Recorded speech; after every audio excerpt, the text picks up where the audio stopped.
Manx Radio's Update with Andy Wint.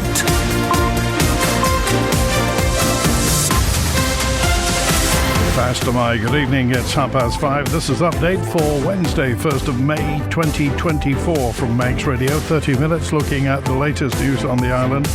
Background to that news with sport and business and travel updates and the newsmakers in person. This evening, Peel commissioners object over housing proposals. The new TT signs get a mixed reaction.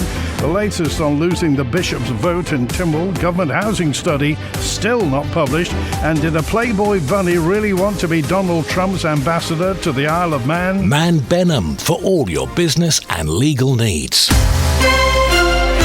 First of all, at 29 minutes ahead of 6 o'clock, the Update News headlines. Faster My Christian Jones. Faster My. A local mortgage advisor says people seeking a deal for an Isle of Man property should not be overly concerned over reports that UK mortgage rates are rising again. The latest nationwide survey shows UK house prices continuing to fall for the second quarter in a row, with mortgage rates creeping up by 0.2%. It's still not known when the results from a study looking at the Isle of Man's housing requirements will be published. The OHAN report will make recommendations based on the assumption that population targets set by the Island Plan and Economic Strategy are met. And there's been mixed reaction in response to signage around the TT course being changed. Government says the signs needed replacing and it presented an opportunity to update the design. In international news, the Scottish Government has survived a vote of no confidence tabled by the Labour Party. The motion was narrowly defeated by 70 votes to 58 after the Greens voted with the SNP. A 14-year-old boy who was stabbed to death in a knife attack in northeast London yesterday has been described by his school as a true scholar. Daniel Anjorin's family say his death leaves a gaping wound. And a former police officer described as the devil by his victims has been jailed for life for rape and kidnap offences. Cliff Mitchell, who's 24 and served with the Met, will have to serve at least 13 years behind bars. Those are the Update News headlines, next at 6. Secure tomorrow today with Man Benham's guidance on powers of attorney and more. Manx Radio weather with Manx Glass and Glazing. Goromaya, thank you, Christian, from the Ronaldsway Met Office. We got occasional strong winds in the North Irish Sea, state of sea smooth or slight. And the weather this evening, dry and cloudy. Still got some blue sky, but it will haze over. Dry overnight, minimum 10 degrees Celsius. For Thursday, tomorrow, Jordan, dry with sunny periods, a moderate to fresh northeasterly, top temperature 18 degrees, down to 10 through the night. Into Jehenya, dry and cloudy, in light variable breezes, possibility of a late shower, up to 14 degrees. Tide still on the way in. High water is at 6 o'clock in about 25 minutes time. Sunset 8 minutes before 9. Low water 29 minutes before 1 a.m. Sunrise 22 minutes to 6. High water 22 minutes past 6. The Fastcraft's in Liverpool on the way back tonight at 10. The Manxman's in at 6:30 and all is fine at Ronaldsway. But on the roads... Manx Glass and Glazing are proud to be an approved contractor with Construction Isle of Man. Call the team on 674 573 or visit the showroom on the Snugborough Trading Estate.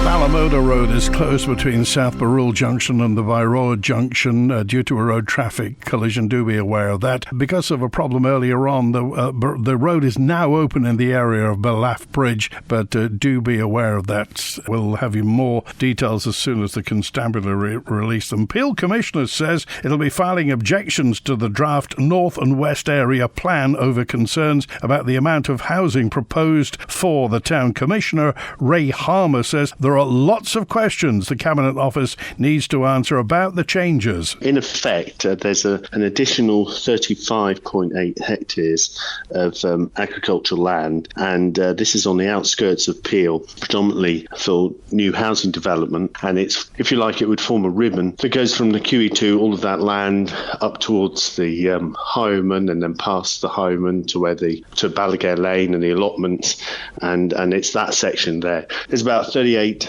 or nearly 36 hectares of land. Well, I think we're deeply concerned because using their own figures, 38.5.8 hectares times a minimum density of 35 dwellings per hectare gives an absolute minimum of 1,253 additional properties. And if you multiply that by the number of people, you're looking at an absolute minimum around 2,500 to 3,000 people, probably a lot more than that. And I think the big issue here is that this wasn't on the initial plan, and where are the considerations for infrastructure, for schools, housing? This plan is only supposed to be to 2026. For example, the sewage plant won't be in place until the very earliest 2027. It does seem to be completely out of kilter, and it's very confusing to why suddenly such a large and significant change has been done in what should be a very considered and very thought through process. There's been a mixed reaction to the replacement signs around the TT course. The markers around the Snaefell Mountain course are in the process of being replaced. You may have seen them. According to the government, it's due to the old signs needing replacing. These residents in Douglas had their say. They serve the purpose much better,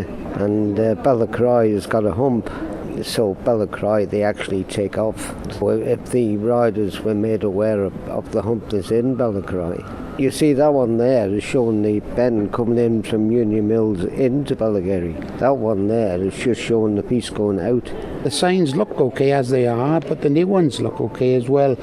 But if the old ones don't need replacing, I'd stick with what they are now. It's all about cost, I think. I don't think it shows you anything different to the original ones. It's not showing a racing line, it's just showing the middle line going down the centre of the road. Not much more information, if I'm being honest. I'd feel safer with this new signage. It's more informative, and the colours, for me anyway, I'd feel safer with those on the road. To be honest, I think they look exactly the same, other than it's a bright orange and it's got a line down the middle of the road, which would be confusing, because if you're racing, you're not going to be paying attention what side of the road you're on. It just seems a bit of a waste of money, to be honest. What do you think they should perhaps put the money towards? Well, I'd be biased and say healthcare, but anything that sort of needs more maintenance, to be honest, that is like a don't fix what's not broken kind of thing. There's no need to be spending money on new signs really, when it could be going elsewhere. It could be going into NHS, hospitals, schools and all that. They've got no time really to be spending it on signs. They could be spending the time elsewhere as well. Nothing's really changed either. It's just for tourists really. We don't really need it. My message to the government is spend your money elsewhere, keep it within, and don't be spending this money on just for the tourists that come over. The Isle of Man in 30 minutes. Update on Manx Radio with Andy Wint. That's the It's 22 minutes before 6. It's still not known when the results from a study looking at the Isle of Man's housing requirements will be published. The Objective Assessment of Housing Need, OAHN, will make its recommendations on the assumption that targets set by the Island Plan and Economic Strategy are met. The chair of the Housing Communities Board is David Ashford, MHK. I think we all agree that the OHAN is crucial because, as I've said numerous times, housing underpins everything. If this administration is going to deliver on the Island Plan, then we have to get housing right. What I can say to the Honourable Member is the OHAN is very detailed. It does have information around the different types of housing that will be required going forward, where we believe that demand actually will be. There is obviously feeding into that, how do you make housing affordable as well, different ways that you may need to deliver those schemes. But as I say, I'm not going to go into the detail of teasing out what's in there, because I think it does need to be read as a whole. But what is just as crucial as the OHAN is how we respond to that and how we make it a reality. And that is the bit that actually now needs to be moved forward, so that when we come forward and publish the OHAN, we already, with the things that are within government's control, have some idea of how we're going to move them forward. What it doesn't do, though, and I'll make that absolutely clear now, what it doesn't do is give you fundamentally detailed policies as to how to move things forward. That is for government to do and decide what the detail is behind. So when we're talking about restrictions on first-time buyers and so on, that would be something for government to develop and then bring forward for Tynwald approval. It is commissioned by the Housing Board, it's been seen by the Housing Board, it will go through the normal process to Council and Ministers, and then it will be released. The reason I haven't given a date, Mr Speaker, is that is outside of my control. It's got to go to Council of Ministers, and unfortunately, as much as sometimes I might like it, I can't dictate to Council. I'd like to be able to. I can't dictate to Council of Ministers when they will view something and when it will complete that process. But my personal preference, Mr Speaker, is that the OHAN is released as soon as possible. A private member's bill seeking to remove the Bishop's vote in Tynwald has finished its passage through the House of Keys. It's now in the hands of Legislative Council. The private member who brought the bill forward is Ramsey MHK Laurie Hooper. Originally in Tynwald there was a majority of members of the House of Keys that supported exactly this. That's the only reason I brought the bill forward. So I fully expected to get here because, like I say, when this was debated in Tynwald in July last year, there was a majority support in the House of Keys. I wasn't expecting that to change, so I was expecting to get the same result here that we had in Tynwald, which is I think a majority of one. So I think one person has changed their perspective, so we have a slightly larger majority in the House of Keys, but the reality is this is what Tynwald Keys members, at least in Tynwald, voted for in July, so it would have been strange if they then changed their perspectives on this very shortly afterwards when the bill was introduced. Have you any idea what reception it's going to receive in Legco? No, I have talked to a couple of members of Legco in terms of getting the bill moved, so obviously it's a procedural issue up there, but I haven't yet gone and fully engaged with Legco, and part of that is because whilst, like I said at the outset, I was expecting to get this outcome, it wasn't guaranteed, like anything in Tynwald. Obviously it could have gone awry at any point, and so there wasn't really any point in engaging with Legco until we got out the other side of the House of Keys. So the next thing on my list now is to sit down with Legco members and talk to them, try and get their understanding and their perspectives. They can delay this. Legco members can delay, they can stop it happening entirely. That's within their gift. And it's up to me and I think people who might support the bill to convince them that they want to support the bill because it will be the right thing for the island. But ultimately they will make their own independent decisions on whether or not to support the bill or not. So that's the next piece of engagement really now to happen, is I need to sit down with my colleagues in Legco and have some of those conversations. This is the most listened to Isle of Man news source, and Manx Radio's Update is the Isle of Man's most downloaded news podcast.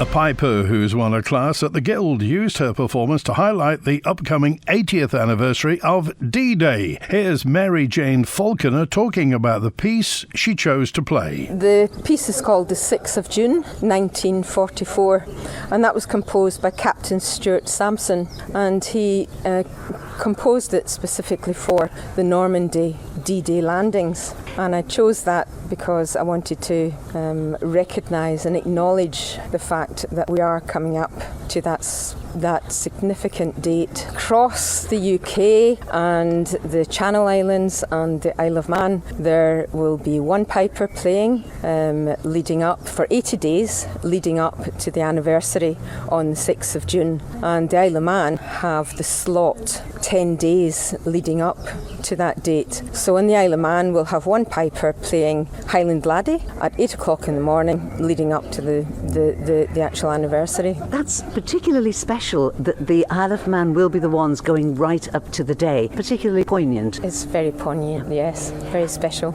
And of course they played the bagpipes on the beaches of Normandy. Manx Radio Business Briefing. And 17 minutes now before 6, the UK fashion retailer Next, of course, has a branch on Strand Street, said first quarter sales came in ahead of forecasts and held guidance for the full year, but warned the next 3 months will be weaker due to the wet spring weather. Next still expects annual profit before tax to increase by 4.6% to £960 million.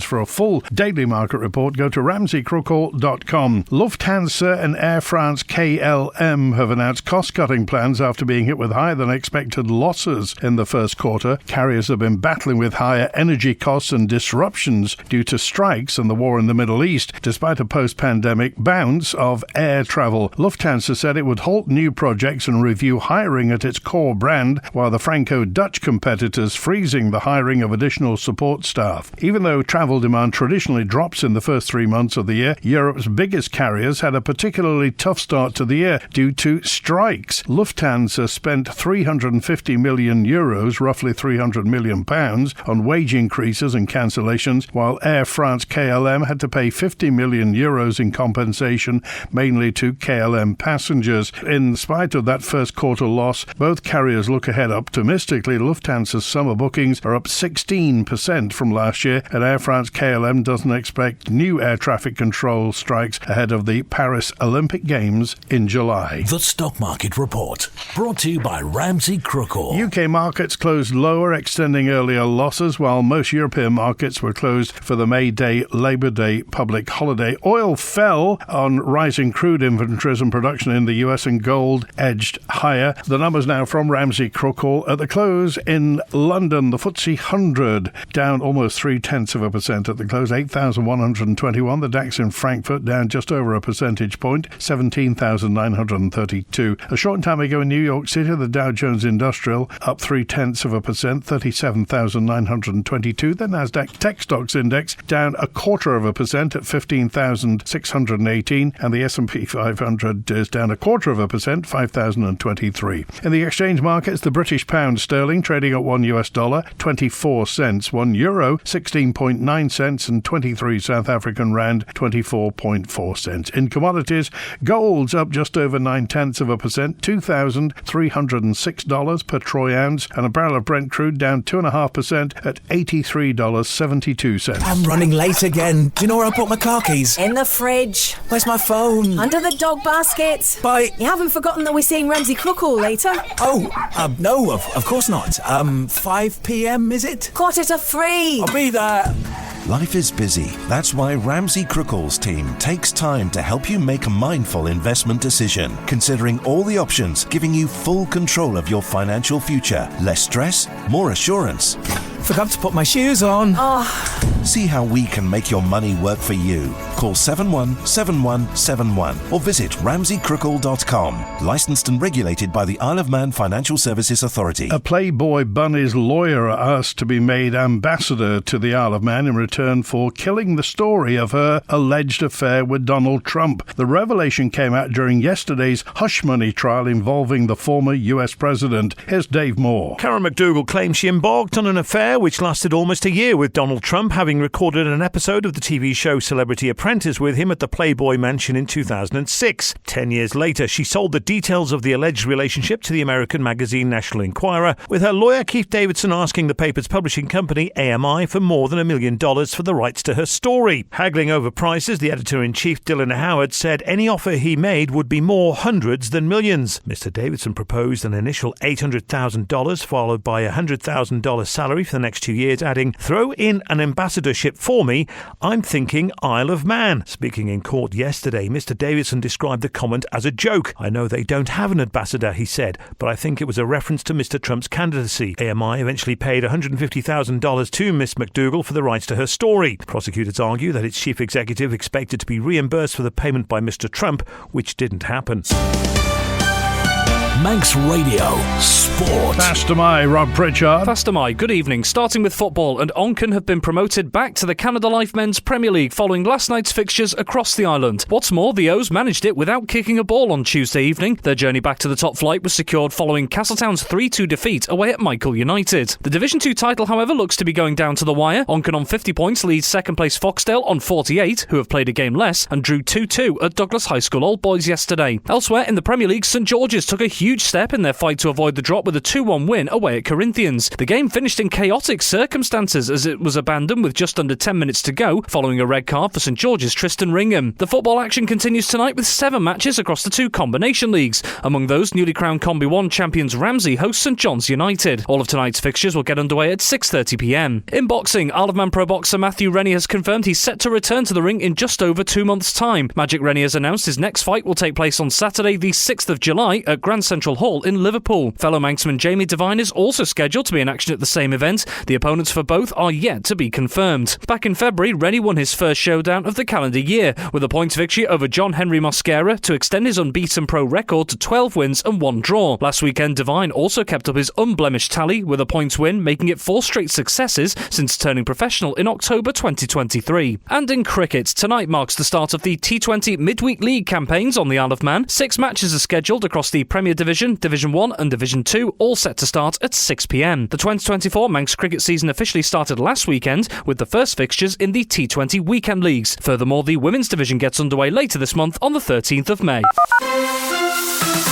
Manx Radio Travel, driven by Quayside Tyres and Service Centre. Inbound at Ronaldsway. Next, it's the 6:30 EasyJet from Belfast International, 7:25 Loganair from Edinburgh, 7:35 EasyJet from Gatwick, the returning patient transfer 7:55 inbound from Liverpool, and the 10 to 9 Loganair from London City. They're all showing with no delays. Outbound 6 o'clock Loganair to Liverpool, 7 o'clock EasyJet to Belfast International, the 7:55 5 to 8 Loganair to Edinburgh, and the 5 past 8 EasyJet back to London Gatwick.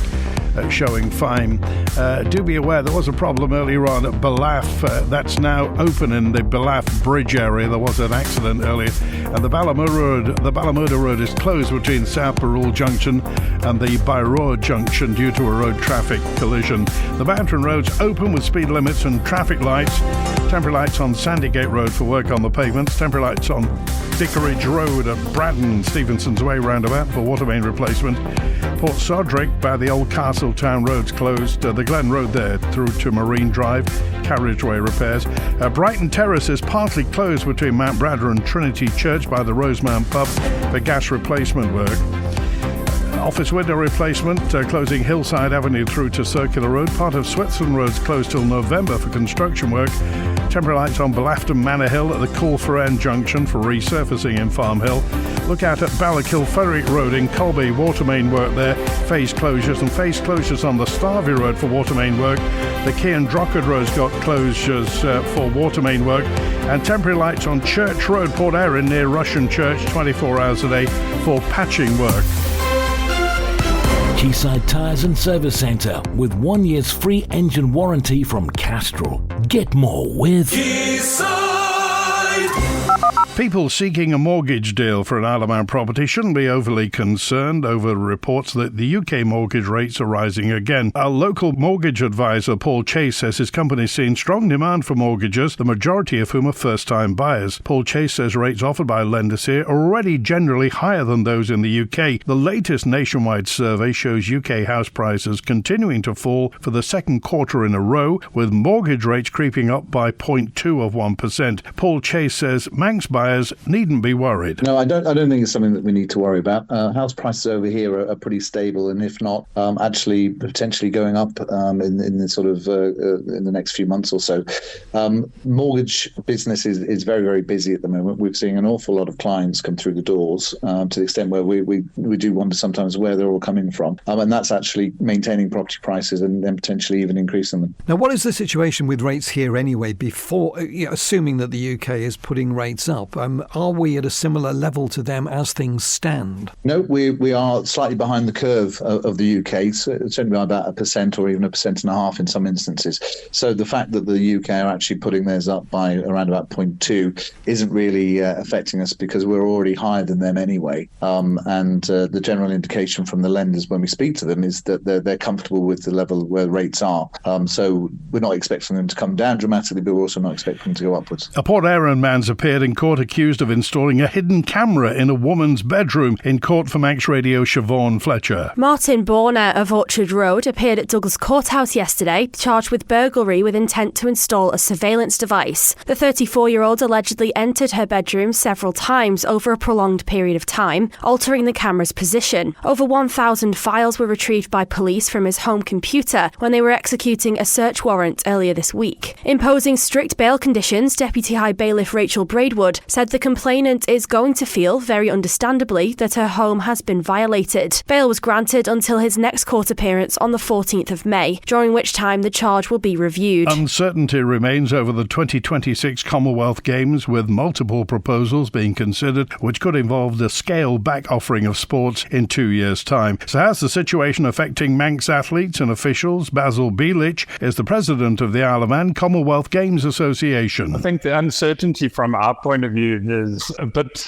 disconcerting because we basically in limbo at the moment, not really knowing when and where the game is going to happen, although that is changing slowly as we get more information from the Commonwealth Games Federation. We had a meeting with Commonwealth Games Federation yesterday where Chris Jenkins, who's president of the Commonwealth Games Federation, briefed us on the progress, what had happened. Now, I know the press reports came out about Gladstone, and he updated us and said, yes, that is one of the proposals that they are looking for, but that is just one of the options that's being looked at. I think the next game will be scaled back. We don't know which sport that will be in the games. I think the core sports of athletics and swimming will be there, but what other sports we don't know. If it was to be a scaled back games, how difficult would it be for yourselves to, I suppose, have to prioritise which sports and which athletes could attend? I think we've got quite a well-rehearsed